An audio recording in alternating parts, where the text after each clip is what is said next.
Good morning students.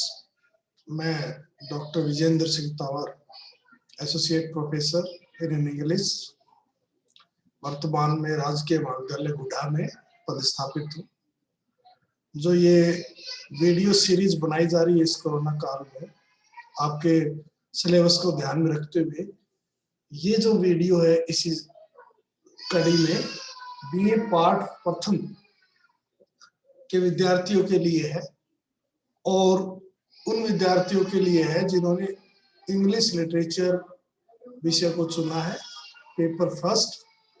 और जो poem इसमें जो आज डिस्कस कर रहे हैं, जिस पर ऐसे टाइप क्वेश्चन डिस्कस कर रहे हैं, उसका टाइटल है ऑन हिज 23rd बर्थडे। ये बहुत ही प्रसिद्ध पोएम है, जॉन मिल्टन के द्वारा इसको लिखा गया। जॉन मिल्टन बहुत ही प्रसिद्ध कवि है अंग्रेजी साहित्य का, उसके बारे में हम थोड़ा सा जानते हैं। जॉन मिल्टन जो है 1608 में उसका जन्म हुआ और 1674 में उसकी मृत्यु हुई।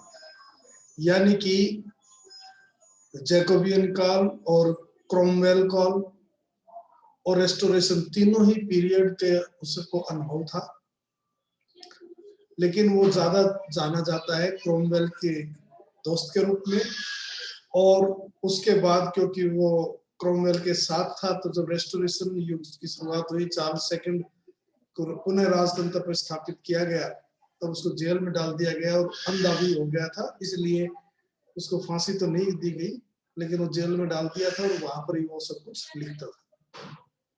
उसने अपनी रचनाओं से, अपने वर्क से अंग्रेजी साहित्य में एक स्थान अपने लिए निश्चित कर लिया। He has carved out a niche, मतलब एक निश्चित स्थान अंग्रेजी साहित्य में उसने अपने लिए बना लिया है। उसको अंग्रेजी साहित्य का महान कवि माना जाता है शेक्सपियर के बाद। और ये कहा जाता है कि अगर इंग्लैंड को वर्ल्ड कांग्रेस बनाई जाए और उसमें रिप्रेजेंट करना हो, तो इंग्लैंड के दो ही कवि पर्याप्त हैं, नंबर 1 पर शेक्सपियर और दूसरे पर मिल्टन। इससे आपको अंग्रेजी साहित्य का एक झलक मिल जाएगी कि अंग्रेजी साहित्य क्या होता है।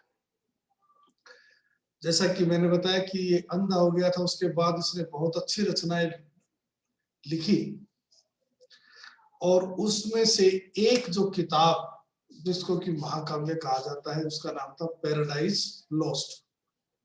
पैराडाइज लॉस्ट एक ऐसी कहानी है जिसमें आदमी की उत्पत्ति से लगाकर आदमी के दुखों का कारण और किस प्रकार आदमी अपने दुखों से मुक्ति पा सकता है उस पे है। उसके कारण वो दुनिया में प्रसिद्ध है। ये 12 किताबों में लिखी हुई है पैराडाइज लॉस्ट। एक चीज मिल्टन के बारे में और जो सबको जान लेनी चाहिए कि मिल्टन शुरू से ही बहुत ही पढ़ाकू था। ये वह वोरेशियस रीडर, बहुत ज्यादा पढ़ता था। उसके दोस्तों ने, रिश्तेदारों ने सलाह दी कि भी तुम इतना मत पढ़ा करो, तुम्हारी आंखें खराब हो जाएगी, अंधे हो जाओगे, लेकिन उसने किसी की नहीं सुनी और जब 44 साल का हुआ तो पूर्ण रूप से अंधा हो गया था।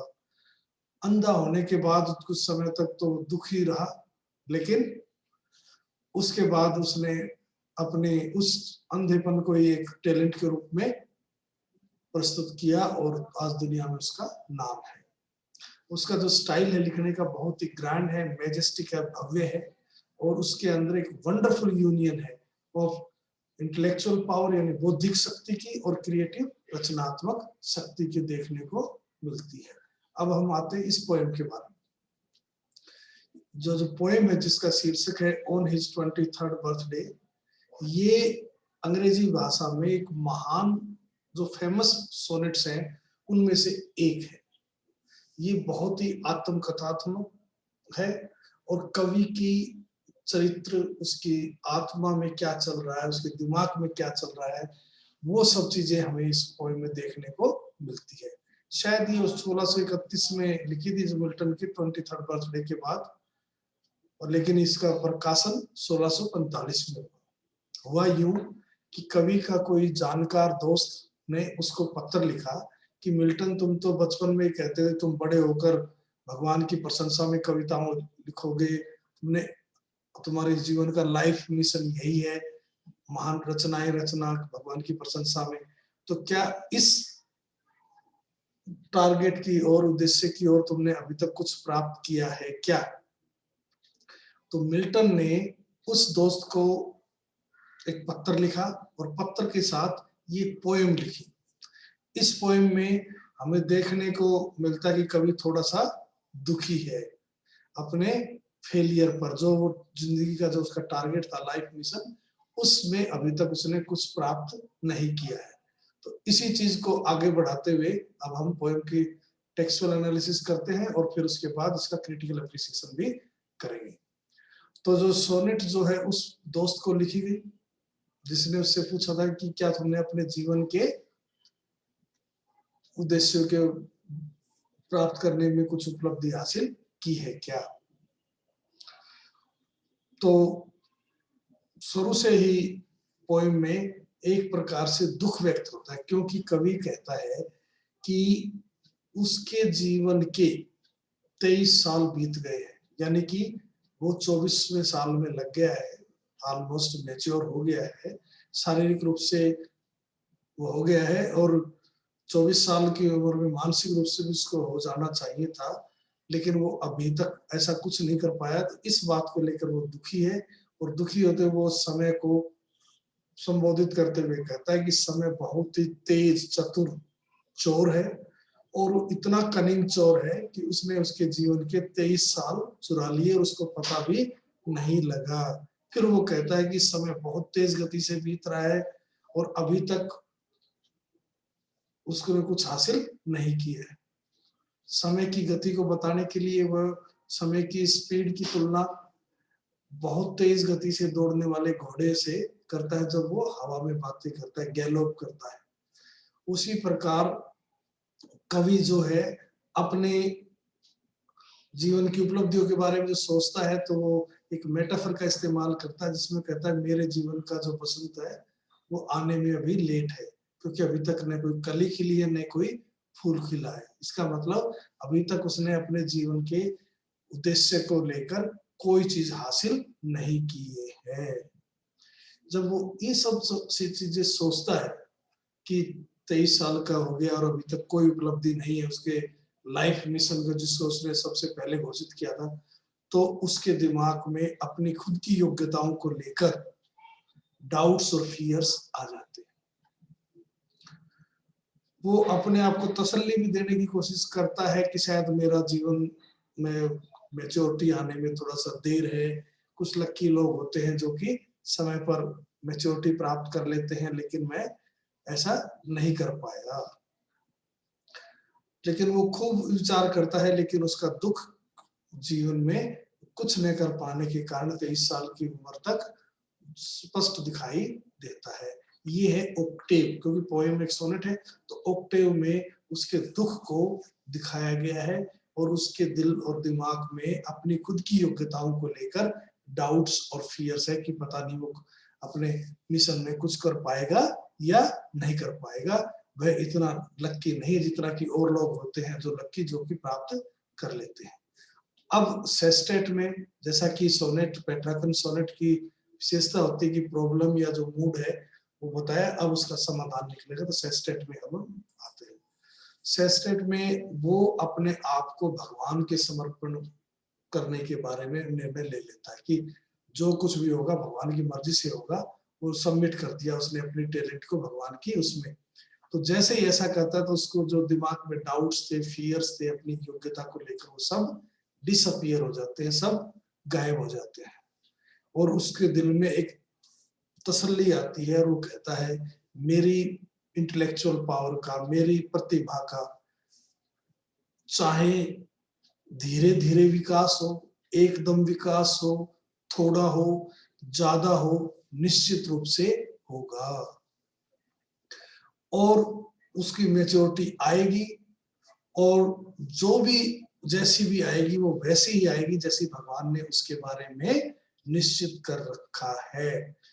जो चाहे उच्च क्वालिटी की हो चाहे लो क्वालिटी की हो, बिल्कुल एग्जैक्टली वैसे ही होगी जैसे भगवान ने उसके बारे में डिसाइड कर रखा है।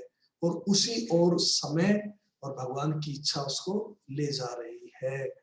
बस वो मुख्य बात यह है कि जो कुछ भी हो रहा है उसके जीवन में वो भगवान के सुपरविजन में हो रहा है, टास्क मास्टर के रूप में हो रहा है, और भगवान उसको नियमित रूप से उस पर नजर बनाए हुए है कि भाई क्या होना है और क्या नहीं होना है। वो जैसा ही ये करता है उसकी सारी समस्याएं, डाउट्स, फियर सब गायब हो जाते हैं। उसके दिमाग में एक ही बात आती है, he is responsible to God and it is the God's will that prevails. मतलब वो तो भगवान के प्रति उत्तरदायी है और भगवान की जो इच्छा है वही सबसे ज्यादा इम्पोर्टेंट है, वही मैटर करती है।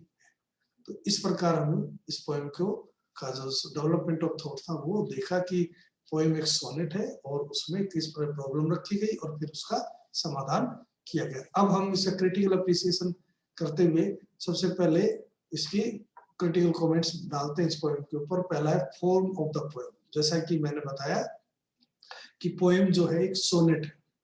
सोनेट वैसे तो 3-4 तरह की होती है, लेकिन मुख्य रूप से 2 ही तरह की सोनेट होती है, एक शेक्सपियरियन सोनेट और एक पेट्रार्कन सोनेट। मिल्टन ने पेट्रार्कन सोनेट का जो मॉडल है उसको अपनाया अपने सोनेट लिखने में, और वह अपने सोनेट को 2 भागों में बांटता था, एक ऑक्टेव और एक सोस्टेट। ऑक्टेव में तो कवि अपनी निराशा उस पर व्यक्त करता है। तो जो ऑक्टेव है उसमें कवि ने अपनी समस्या रखी है, और वो समस्या है कि वो निराश है, अपने डिसअपॉइंटमेंट से भरपूर है क्योंकि उसकी कोई अचीवमेंट अभी तक नहीं है। और सेस्टेट में उसने अपने आप को भगवान के प्रति समर्पित कर दिया, इसलिए उसका समाधान है, या कह लीजिए उसकी समस्याओं का, उसके दिल में जो डाउट और फियर्स थे वो सब गायब हो जाते हैं। दूसरी चीज है रिदम। जैसा कि पता है कि पोएम जो है पेट्रार्कन सोनेट है, और पेट्रार्कन में जो राइम स्कीम है वो एक फिक्स होती है, लेकिन इसमें थोड़ा सा बदलाव है। ऑक्टेव की तो वही है ABBA CDE, और DCE इसका राइम स्कीम में थोड़ा सा परिवर्तन है। जो मीटर है वो भी मास्टरी है ही उसकी जॉन मिल्टन की सोनेट लिखने में, और आयम्बिक पेंटामीटर में लिखी गई है। पेंटामीटर का मतलब 10 सिलेबल, और आयम्बिक का मतलब अनस्ट्रेस, स्ट्रेस, स्ट्रेस, अनस्ट्रेस, इस प्रकार। आयम यानी कि जो 10 सिलेबल्स हैं, 5 में से जो फीट है प्रत्येक 5 फीट है, और उस हिसाब से थोड़ा बहुत बदलाव के साथ उसे लिखा है। जैसे but by late spring, no but, और ब्लो सम सूथ, ये सब क्या है? अनस्ट्रेस, स्ट्रेस, अनस्ट्रेस, स्ट्रेस, इस प्रकार उसने रचना की है। डिक्शन यानी कि भाषा, जो इस्तेमाल की गई है मिल्टन के द्वारा, बहुत ही सिंपल भाषा की गई है, और ये दिखाता है कि मिल्टन की भाषा पर जबरदस्त पकड़ है, और वो अपनी बात को बहुत ही सरल और सिंपल भाषा शब्दों में व्यक्त कर देता है। और जो इसकी जो खास करके जो फ्रेजिंग है वो तो गजब की है। जैसे the subtle thief of youth, timely happy spirits, ये तो नोट करने लायक है। बहुत ही आसान और अपनी बात बहुत अच्छे ढंग से इसमें कवि ने कही। ऑटोबायोग्राफिकल पोएम तो है ही, आत्मकथात्मक, और जैसा कि हम जानते हैं ये पोएम और ऑन हिज ब्लाइंडनेस दोनों मिलकर inseparable part of Milton's biography बनती है। इनके बगैर मिल्टन की बायोग्राफी अधूरी रहती है, क्योंकि मिल्टन ने बचपन में ही घोषणा की थी कि वो बड़ा होकर अपना सारा जीवन भगवान की प्रशंसा में कविताओं लिखने में लगाएगा, और उसी को वो फॉलो करना, परस्यू करना चाहता था। जो मेटाफर है इस पोएम में, खास करके फर्स्ट क्वार्टेन में, वो गजब के हैं। बहुत ही सुंदर ढंग से कवि ने इस्तेमाल किया है। थर्ड लाइन में समय की जो गति है उसको बताने के लिए उसने जो हॉर्स की से उससे तुलना की है गैलोपिंग से, और चौथे में कि उसकी उपलब्धियों को फूल और कलियों से जो दिखाया गया है, ये मेटाफर बहुत ही इम्प्रेसिव है, अच्छा है। और जो पॉइंट कह सकते हैं इस पोएम के बारे में कि जो कविता है वो कवि की पर्सनालिटी को प्रदर्शित करती है, किस प्रकार की सोच वाला व्यक्ति था मिल्टन। मिल्टन जो है एक रेस्पॉन्सिबल व्यक्ति था, उसको अपना जो टारगेट था, मिशन था जीवन का, उसके प्रति उसकी रेस्पॉन्सिबिलिटी दिखाई देती है और उसको ये भी दिखाया था कि वो भगवान के प्रति पूर्ण रूप से आस्था रखता था, पूर्ण डिवोशन थी और उसको ये विश्वास था कि जो कुछ भी होगा भगवान की इच्छा के अनुसार होगा। इसलिए वो कहता है all is if I have grace to use it so as ever in my great task master I. अब कंक्लूजन में कह सकते हैं बहुत ही शानदार पेट्राकन स्टाइल में लिखी हुई ये सोनेट है, आत्मकथात्मक है, कवि के दिमाग और उसके पर्सनालिटी को, व्यक्तित्व को हमारे सामने रखती है। ऑक्टेव में कवि थोड़ा सा निराश है क्योंकि उसकी कोई उपलब्धि नहीं है। सेस्टेट में वो थोड़ा सा रिजोल्व ले लेता, निर्णय ले लेता कि जो कुछ भी होगा भगवान की इच्छा से होगा और उसने अपने आप को भगवान के ऊपर समर्पित कर दिया है कि भगवान उसकी सुपरविजन करेगा और उससे उसको शांति मिल गई, उसके टेंशन डिसअपॉइंटमेंट दूर हो जाती है। और कवि ने अपनी सारी जो चीज है इसके अंदर बहुत ही शानदार ढंग से प्राप्त की है। धन्यवाद।